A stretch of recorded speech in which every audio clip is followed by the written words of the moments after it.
Hello and welcome. This is Nolan, formerly Larry with Discover NC Homes and Nolan's News. And today I have Tyler French with me of Catalyst Home Inspection. And Tyler, thank you for coming and being part of us today. Absolutely, thank you. Have a very interesting topic that homeowners don't quite understand on the selling end, meaning I have the listing, you or someone else does the home inspection, and it's a really relevant topic and good question is the age of the home.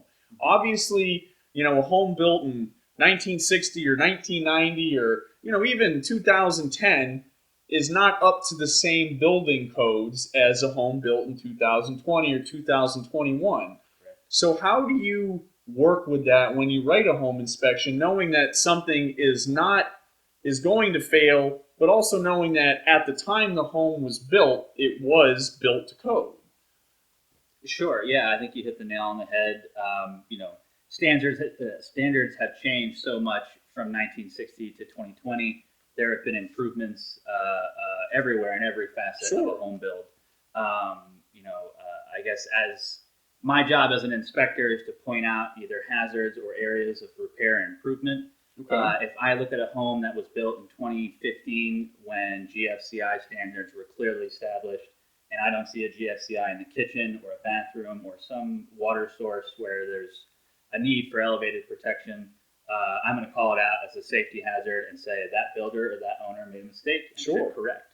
Now, if it's an older home where these standards weren't established at that time, a lot of times I like to phrase it as maybe requesting an upgrade, or it would be a smart upgrade for the home and for the value of the home if they would install GFCI switches or any safety concern, smoke detectors in bedrooms. Sure, yeah, it makes sense. There's lots of examples. Now, when you write this, are you? I'm not going to use the word failing, but I think you probably just said it. The way you word it is the way it's going to be put into the report.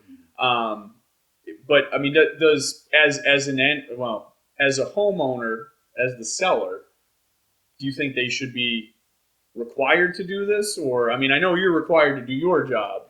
But I mean, explain to me on that a little bit. Do you think sometimes it should be a requirement, or it's just? I guess I think that I think it's a good value boost, and I think it shows when you improve things like that, even if it's an older home, that you're on top of things, that you're proactive, that you're doing preventative work on the house. And as the buyer, I would imagine that carries some weight. But I don't think it should be mandatory. I think that's up to the seller's prerogative.